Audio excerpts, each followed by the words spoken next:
بسم اللہ الرحمن الرحیم نحمدہ ونصلی ونسلم علی رسولہ الکریم۔ معزز سامعین، کچھ دنوں سے میڈیا کے ذریعے یہ ہم سنتے آ رہے ہیں کہ تبلیغی جماعت کا ایک آدمی اپنا خواب بیان کر رہا ہے، اور بڑا افسوس ہوتا ہے اس کو بتانے میں بھی، لیکن حقیقت سے چونکہ آگاہ کرنا ضروری ہے کہ ان کی حقانیت کیا ہے، ان کی سازشیں کیا ہے، ان کی کنسپریسیز کیا ہے، اس لیے بتانا پڑتا ہے۔ 3 خوابوں کا ذکر تھا، جس میں ایک یہ کہ معاذ اللہ نبی پاک صلی اللہ تعالی علیہ وسلم کو ایک فقیر، ایک بگر کی حیثیت سے دیکھا گیا۔ اس کا یہ جملہ تھا کہ نبی پاک صلی اللہ علیہ وسلم کے ہاتھ میں ایک ایلومینیم کا کٹورا تھا اور ہاتھ میں ایک لکڑی تھی، اور سفید کرتا، لفظ میلا اس نے یوز کیا کہ میلا کرتا، جبکہ نبی پاک صلی اللہ علیہ وسلم کے کرتے مبارک کو، ان کے کپڑے مبارک کو اہانت سے میلا کہنا یہ کفر ہے۔ اعلیٰ حضرت امام اہل سنت رحمۃ اللہ علیہ نے کیا خوب بیان فرمایا کہ ایسا کیوں نہیں کہتے لوگ کہ ڈسٹ نے، یعنی دھول نے حضور علیہ الصلوۃ والسلام کے کپڑے میں رہ کر پناہ حاصل کی، اس طرح کا جملہ ادب کے ساتھ۔ لیکن ان کمینوں نے اس طرح بیان کیا کہ میلے کپڑے، سفید اور نیلی لنگی کے ساتھ۔ اب دیکھیے اب خاکہ کیسے بنایا۔ تیسرا خواب جو میں نے دیکھا تھا، جس میں بہت زیادہ اندر سے پریشان ہو گئے تھے، اندر سے گھبراہٹ ہو چکی تھی، کیونکہ یہ عام آدمی کے سمجھ کی باہر تھی۔ میں نے دیکھا اللہ کے نبی صلی اللہ علیہ وسلم ایلومینیم کا جو بھیگ کا ایک کٹورا ہوتا ہے اس کو لے کر کے پھر رہے ہیں۔ تھوڑا سا میلا کپڑا ہے آپ کا، لیکن وائٹ کپڑا ہے، اور بلو کلر کی لنگی ہے، اور ڈنڈا ساتھ میں ایک لمبا سا رکھے ہوئے ہیں جو بھکاری رکھتے ہیں عام طور سے، اور میں بھی پیچھے پیچھے جا رہا ہوں۔ کوئی بھیک دے نہیں رہا ہے، لیکن میں ایسے سفر کر رہا ہوں، بس اتنا نظر آیا۔ بہت زیادہ گھبرا گئے تھے، یہ کیا دیکھ رہا ہوں میں۔ خیر، اس کو بھی میں نے حضرت مولانا نور حسن راشد صاحب سے پوچھا، ان سے دریافت کیا۔ انہوں نے کہا گھبراؤ نہیں، یہ بہت زبردست خواب ہے اور بہت مبارک خواب ہے اور بہت اطمینان بخش خواب ہے، بہت ہی جلدی بہت بڑی کامیابی حاصل ہونے والی، ایسے کامیابی اور ایسے مدد اور نصرت آنے والی ہے جو ہم نے سوچا بھی نہیں۔ نیلی لنگی، سفید میلے کپڑے، ہاتھ میں لکڑی اور ایلومینیم کا کٹورا، یہ ایک بھکاری کا امیج دے رہے کہ نہیں؟ اور یہ خواب بیان کرنے والا کہتا ہے کہ میں پیچھے پیچھے گیا، لیکن مجھے افسوس بہت ہوا۔ اس خواب کو میں نے جب ہمارے بزرگوں سے دریافت کیا تو انہوں نے کہا کہ بہت مبارک خواب ہے۔ یہ کمینے ایسے ہیں کہ اس طرح کے خواب گھڑ کر نبی پاک صلی اللہ علیہ وسلم کے تعلق سے اس طرح غلط امیج دے کر یہ مسلمانوں کو بدنام کرتے ہیں۔ ان لوگوں کا اسلام سے کیسے تعلق ہو سکتا ہے جو نبی پاک صلی اللہ علیہ وسلم کے تعلق سے اس طرح کی باتیں پیش کرے اور تعبیر میں یہ کہتے کہ یہ ہمارے لیے بھلائی کی بشارت ہے۔ یہ خواب بہت اچھا ہے۔ میں آپ کو اس سلسلے میں 1-2 باتیں بتاؤں تاکہ کچھ لوگ ایسے بھی ہیں جو یہ کہتے کہ ارے خواب ہی تو ہے نا، اس میں کیا حرج ہے۔ سیدنا امام بخاری رحمۃ اللہ تعالی علیہ نے بھی خواب دیکھا کہ نبی پاک صلی اللہ علیہ وسلم کے جسم اقدس کے پارٹس الگ الگ تھے، اس کو جمع فرما رہے ہیں، لیکن وہ خواب امام بخاری نے دیکھا اور اس کی تعبیر یہ تھی کہ نبی پاک صلی اللہ علیہ وسلم کے الفاظ مبارک حضور کی حدیث سے کئی جگہوں پہ پھیلی تھی، اور امام بخاری کے ذریعے اللہ تعالیٰ نے ان حدیثوں کو جمع فرمایا۔ حضور کے الفاظ تو حضور علیہ الصلوۃ والسلام کو اس طرح دیکھا کہ حضور کے الفاظ الگ الگ جگہوں پہ ہیں، تو اس حساب سے ان کے جسم اقدس کو جمع کر رہے ہیں، یہ دیکھا گیا ہے۔ تو وہ خواب بالکل ہی الگ ہے، اور اس خواب کا تو سوائے بے ادبی اور گستاخی کا اور کچھ نظر ہی نہیں آتا۔ اس طرح کی 1-2 باتیں میں آپ کے سامنے انہی کی کتاب سے پیش کرتا ہوں، یہ کس طرح خود اپنے عقیدے کے خلاف بولتے ہیں۔ یہ کتاب ہے براہین قاطعہ۔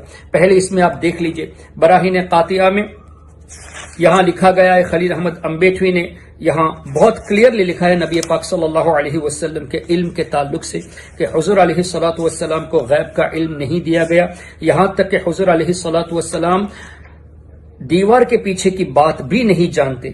حالانکہ حضور نے ایسا نہیں فرمایا کہ مجھے دیوار کے پیچھے کا علم نہیں، یہ انہوں نے اپنی طرف سے گھڑا ہے۔ اور ساتھ میں یہ لکھا ہے کہ شیطان کو غیب کا علم دیا گیا، نبی پاک صلی اللہ علیہ وسلم کو اگر کوئی غیب کا علم مانتا ہے تو وہ شرک کر رہا ہے، یہ ایمان کا حصہ نہیں بلکہ یہ شرک کر رہا ہے۔ یہ جملے لکھنے والے خلیل احمد امبیٹوی نے اسی کتاب میں خواب بیان کر رہے ہیں دیوبند مدرسے کے تعریف کے تعلق سے۔ اب دیکھو یہ کس طرح اپنی بات آتی ہے تو خود ہی جو لکھا ہے اس کے خلاف بھی بولنے پر یہ لوگ آ جاتے ہیں، اور ذرا شرم نام کی ان میں کوئی چیز نہیں۔ کیسے شرم ہوگی؟ جہاں ایمان نہیں وہاں شرم کہاں سے ہوگی؟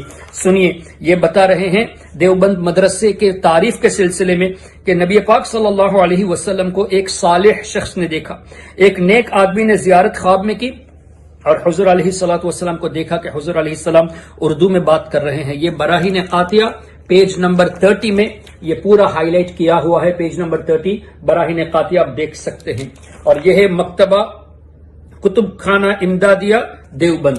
اچھا، اس میں یہ لکھا کہ نبی پاک صلی اللہ علیہ وسلم نے اردو میں کلام کیا، تو ان کے حساب سے نیک آدمی نے یہ پوچھا کہ یا رسول اللہ صلی اللہ علیہ وسلم آپ کو اردو کہاں سے آئی؟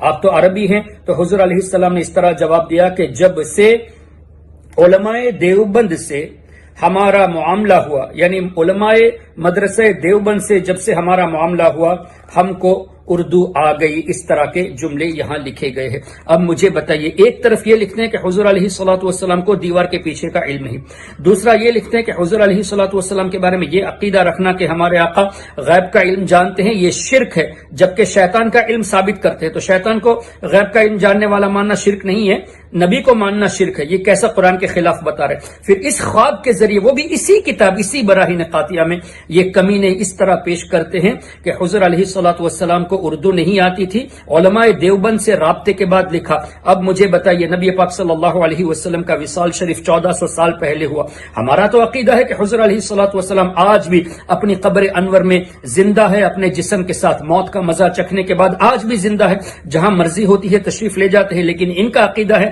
غیب کی خبر نہیں ہے اور مانیں گے تو شرک ہوگا، اور اس کو یہ خواب بیان کر کے دیوبند مدرسے کی تعریف کر رہے ہیں۔ تو اس میں کیا پتا چلا؟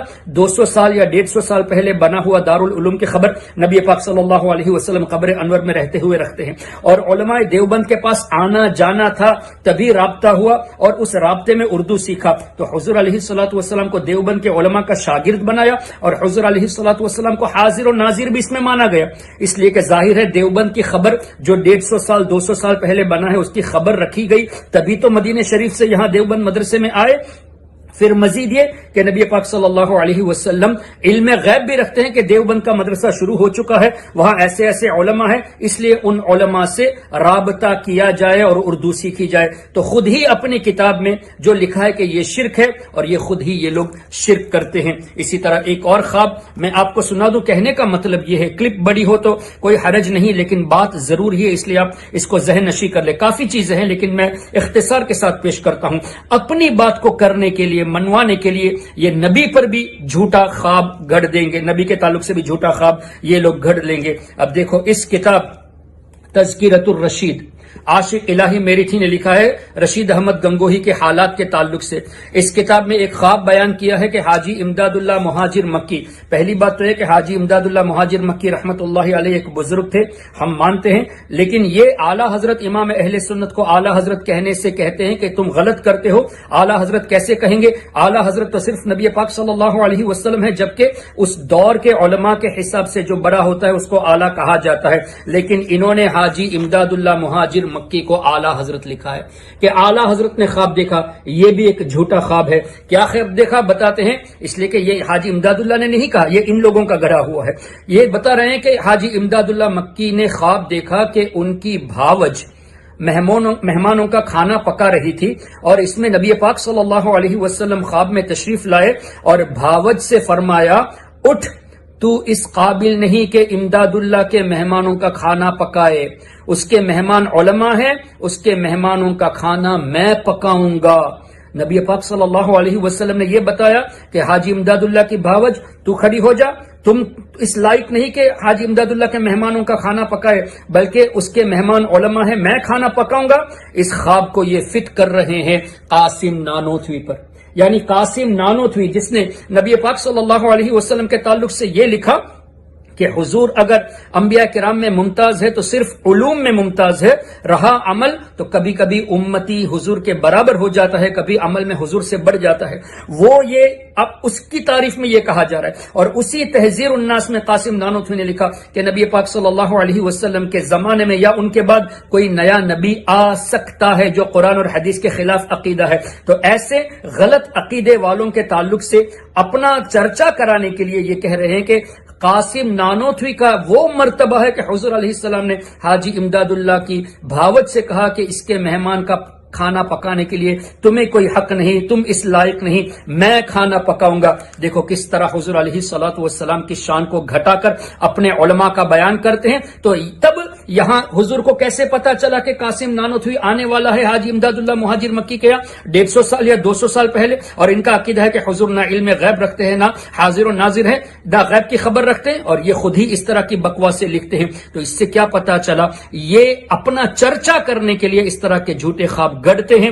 ہرگز ہرگز ان خوابوں کو لے کر یہ مت سمجھ لینا کہ تبلیغی جماعت کا واقعی میں ایک بہت اہم مقام ہے۔ ارے جس جماعت میں حضور علیہ الصلوۃ والسلام کے علم غیب کے تعلق سے ایمان رکھنا شرک کہا گیا ہو، اور جس جماعت میں شیطان کے تعلق سے علم غیب کو رکھنا یہ ایمان کہا گیا ہو، وہ شیطانی جماعت ہوتی ہے، ہو سکتی ضرور ہے اور ہے بھی شیطانی جماعت۔ وہ صحیح معنوں میں مسلمانوں کی جماعت ہو ہی نہیں سکتی جن کے عقائد یہ ہوں۔ اس لیے ان کے ایسے خوابوں سے بچ کے رہیے۔ اللہ تبارک و تعالی ایسے شریر، کمینے، نکمے اور ایسے ذلیل، میں تو کہتا ہوں اگر انہوں نے جان بوجھ کر یہ کہا اور کیا بھی ہے، یہ حرام کی اولاد ہیں جنہوں نے اس طرح ہمارے آقا صلی اللہ علیہ وسلم کی شان کو گھٹانے کے لیے ایسے خواب کو گڑے کہ اپنے مدرسے کو، اپنے مرکز کو چرچا دینے کے لیے حضور کے تعلق سے ایک بھکاری کی حیثیت پیش کرنا، پھر اس پر تعویل کرنا، پھر اس کے تعلق سے خود اپنی طرف سے انٹرپریٹیشن لے کے تبلیغی جماعت کا چرچا کرنا۔